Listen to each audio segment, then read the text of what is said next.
Bum bum bum bum bum bum bum bum bum bum bum bum. The Peter Dislike Show. Bum bum bum bum bum bum bum.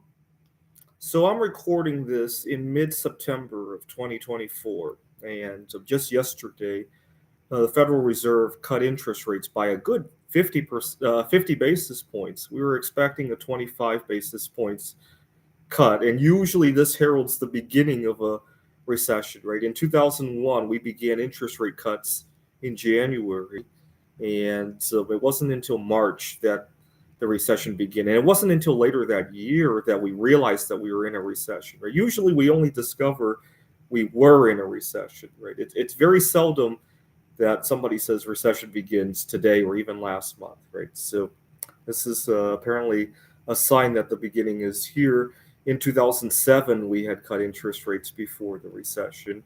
And then obviously, just before COVID-19, we had the yield curve inverting and the Feds panicked and started cutting. We were raising interest rates. We had a mid-cycle correction, but then COVID broke out. We had to cut it to zero, and we waited until 2022 to start raising interest rates again, right? I think you guys will remember that part of it.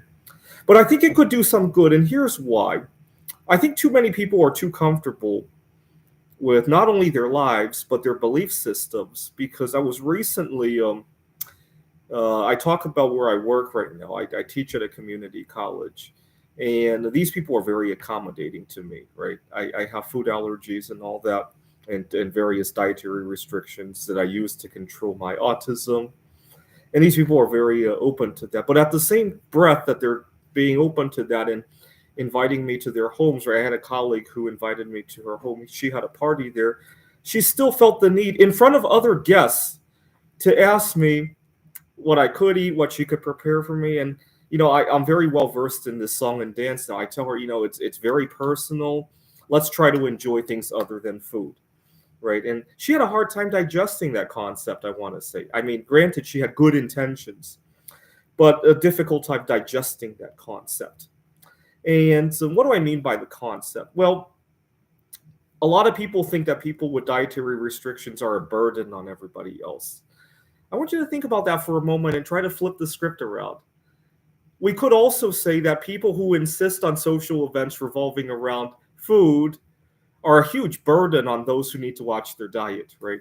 You could also say that, just as equally say that, right? It turns out that,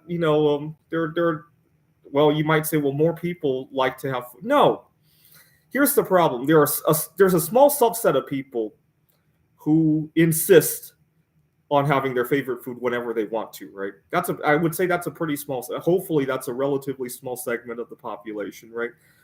There's also a segment of the population, probably a bigger one, right, if they would come out of the closet, that need to watch what they eat, right? You got these two polar opposite segments, right? One group needs to watch what they eat.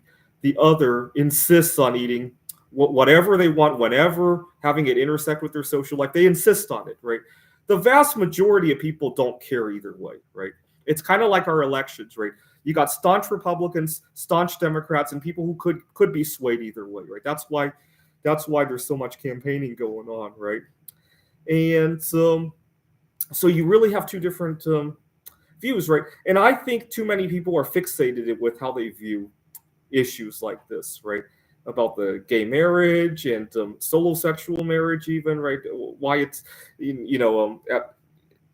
fortunately, this doesn't happen at the community college anymore.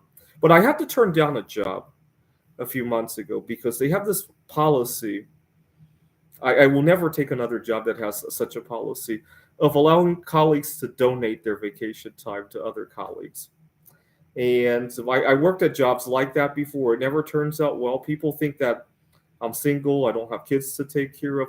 Yeah, I wish these people would spend 2 days with me and watch how trying to network with the right people and meet the right person in life, that itself is almost like a full-time job. It really is, with a big commute sometimes, with stresses, with evaluations, with rejection. People need to see that that's a full-time job. It really is. I sometimes feel like that's a bigger job than my job at the community college or even my art projects, right? The looking for a life partner is a huge full-time job, right? I mean, to be fair, what do you think? People often say I could work in my sleep. What do you think I do more in my sleep? Think about my art and my community college job, or think about how I'm going to do tomorrow at work with trying to network with the right people. I'll let you think which one comes up more in my sleep. So so the point is that people get fixated that, oh, family life, family life, family life, right? And so I think a major event will shake that belief a little bit, or we kind of saw that with COVID. I guarantee more people think about their eating habits and their health today than they did 5 years ago, right?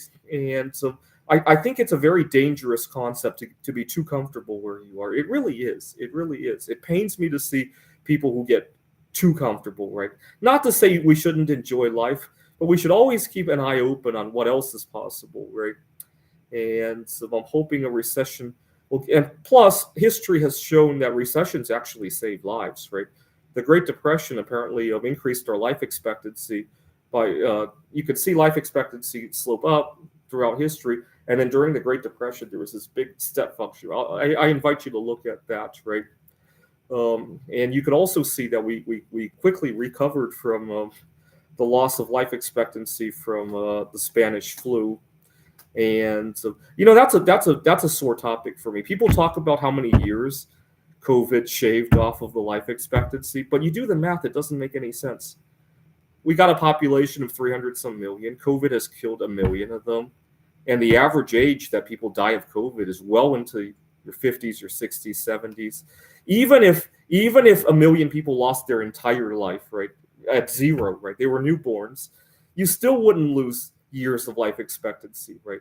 It's all the responses to COVID that might have caused that, right? And the fact that we pushed so many people into doing drugs, being despondent, and gambling problems and all that, I think that probably killed a lot more people than actually dying of COVID, right? Just do the math. I mean, I teach math at a community college. That's my favorite example to give of checking political math, right? This is the Peter Dislike Show. Bum bum bum bum bum bum bum bum bum bum bum bum. The Peter Dislike Show. Bum bum bum bum bum bum bum.